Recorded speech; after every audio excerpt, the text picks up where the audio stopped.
আসসালামু আলাইকুম ওয়া রাহমাতুল্লাহি ওয়া বারাকাতুহু। সুপ্রিয় দর্শক শ্রোতা, আজকে আমি এসেছি নরসিংদী জেলার দুলালপুর ইউনিয়নের একটি গ্রামে। তো এখানে আসার উদ্দেশ্য হলো, যে দেখতেছেন গ্রামটি অসম্ভব সুন্দর একটি গ্রাম। তো এর মাঝে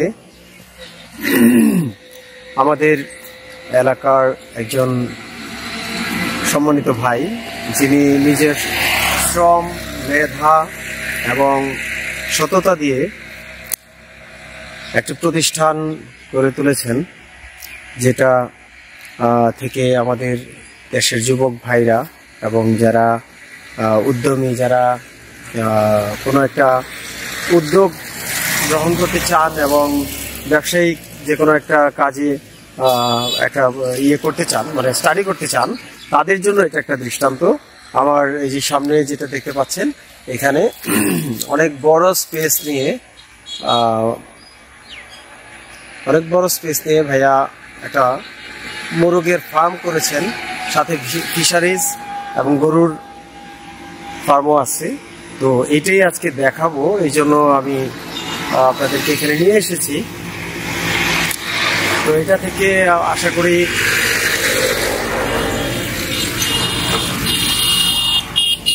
আপনারা যারা জীবনে কিছু করতে চান বা নতুন করে শুরু করতে চান, কিন্তু বুঝতেছেন না যে আসলে কিভাবে শুরু করবেন এবং কিভাবে কি করা যায়, তাদের জন্য আমার মনে হয় এটা অনেকটা ভালো একটু পথ দেখাবে এবং সাহস যোগাবে। তো চলুন, আজকে আমি যাচ্ছি আপনাদেরকে নিয়ে সেই ফার্মে, পোলট্রি ফার্মে। আপনাকে ঘুরে দেখাবো যে ভাইয়া কিভাবে কি করেছেন, কিভাবে এত দূর এসেছেন এবং ওনার পরিশ্রমের পিছনে উৎসাহ, ওনার খরচ এবং ওনার সামনের পরিকল্পনা ফিউচারে কি, সেটাই আজকে তার কাছ থেকে জানবো। তো এই যে দেখতেছেন, messrs Molla poultry and fisheries, Dulalpur, Shibpur, Narsingdi. এই দুলালপুর ইউনিয়নের মেইন মোড়ের পাশে ওনার এই পোলট্রি এবং ফিশারিজ এর প্রতিষ্ঠানটি। তো আজকে আমরা ঢুকবো, আপনারা আমাদের সঙ্গেই থাকুন।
একটু বললেন।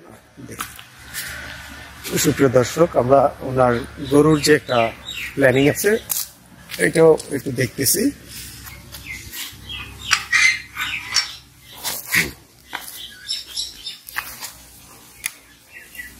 মাশাআল্লাহ, অনেক বড় রুম, কিন্তু সেই অনুযায়ী কিন্তু একটু হালকা, মানে গরুটা কম লাগতেছে, গরু কম।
আচ্ছা বড় ভাই, আরেকটু কথা বলি।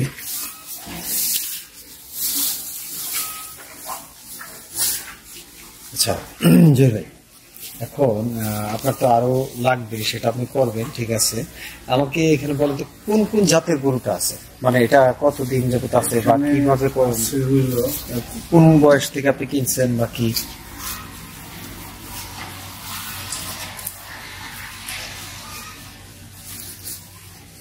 এইখানে আপনার যেমন দেশি গরু আছে কয়েকটা, জি, আর ওই যে ফ্রিজিয়ান আছে, ফ্রিজিয়ান, জার্সি আছে, নেপালি গিট আছে। নেপালি আছে। অস্ট্রেলিয়ানটা কি ফ্রিজিয়ান বলতেছেন? যেটা ওই যে অস্ট্রেলিয়ানটা। আচ্ছা ওই যে সাদা গরু। আচ্ছা আচ্ছা। এগুলি আপনার কত বয়স থেকে আনলে ভালো হয় বা কত বয়স থেকে আনছেন? আমরা যেগুলি আনছি মানে সবগুলি মনে হয় যে 1 বছর প্লাস ছিল। 1 বছর প্লাস ছিল। আর এখন বর্তমানে এদের বয়স কত আছে? এই দুটা গরু ছিল গত রোজার সময়, মানে গত রোজার সময় কিনা।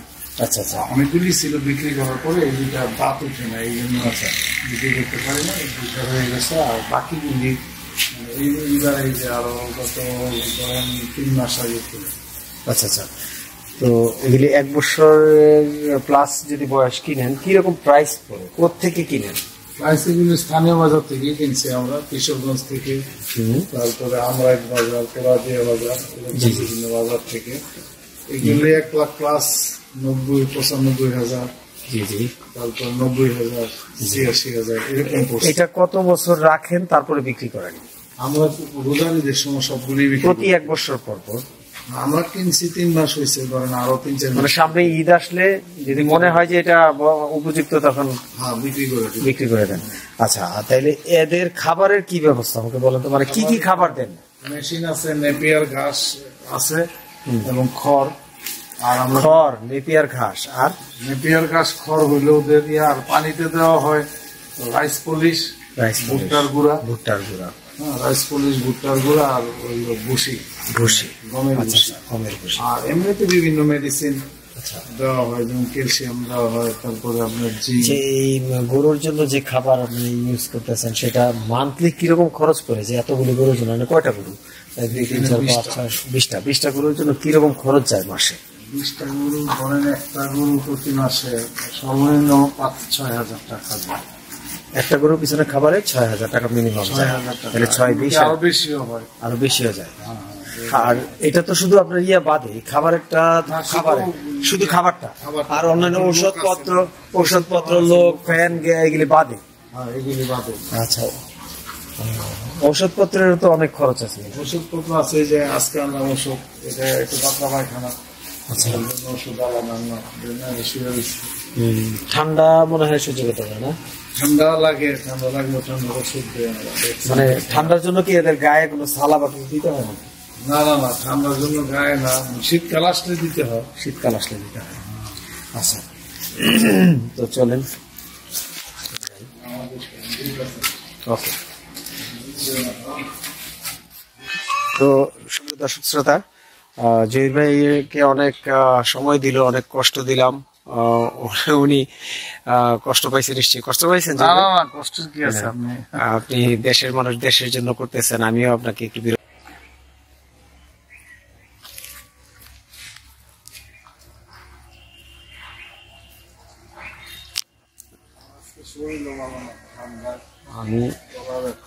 আমি দুপুর থেকে করছিলাম, কিন্তু বলছি মানুষের সাথে আসতে, ব্যাংকে কাজ করছি।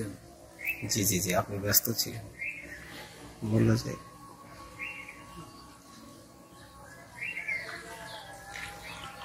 আজান দিয়ে দিচ্ছি, অন্ধকার হয়ে যাবে।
দুপুর থেকেই করছিলাম, কিন্তু আপনি বলছি ম্যানেজার সাহেব আমি আসতে ব্যাংকে কাজ করছি আমি। জি জি জি, আপনি ব্যস্ত ছিলেন, বললো যে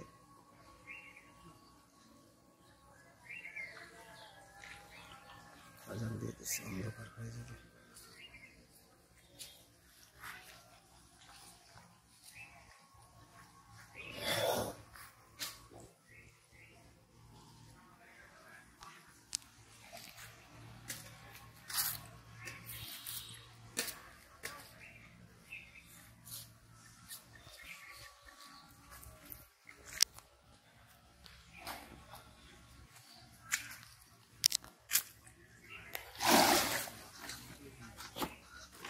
উইরা গেলে তো সব শেষ।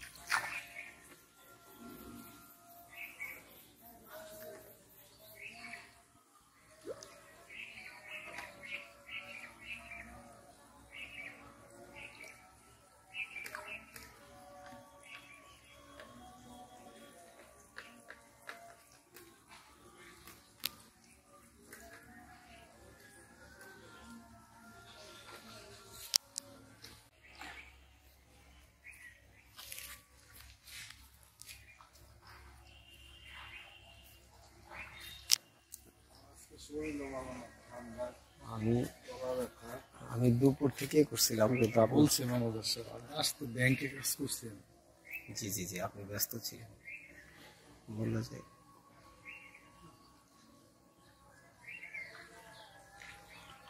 আজান দিয়ে দিচ্ছি, অন্ধকার হয়ে যাবে।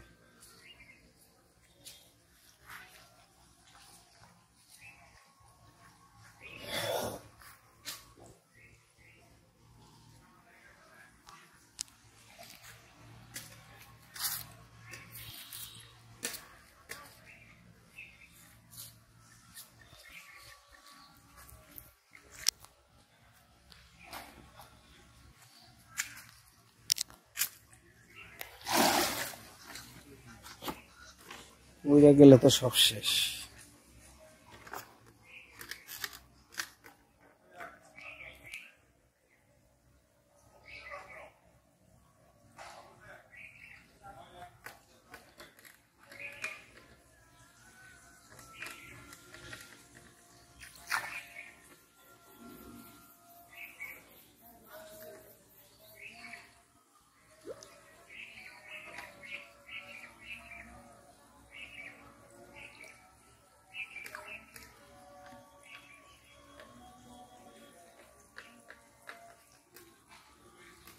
যুক্ত করলাম, কিছু মনে করেন না, মনে কোনো কষ্ট রাখেন না। আর আমাদের এশিয়ানা বিডি চ্যানেল থেকে আপনাকে অসংখ্য ধন্যবাদ যে আমাদেরকে সময় দেওয়ার জন্য। আপনি এখানে আসার জন্য আপনাকেও ধন্যবাদ আমাদের খামারে এবং সকলের পক্ষ থেকে। জি, আমি আশা করব যে আপনার এটা দেখে কিছুটা হলেও আমাদের দেশে যারা উদ্যমী ছেলে আছে, যারা যুবক আছে, তারা উৎসাহিত হবে এবং কিছু করার জন্য প্রচেষ্টা করবে ইনশাআল্লাহ। আসসালামু আলাইকুম। Thank you.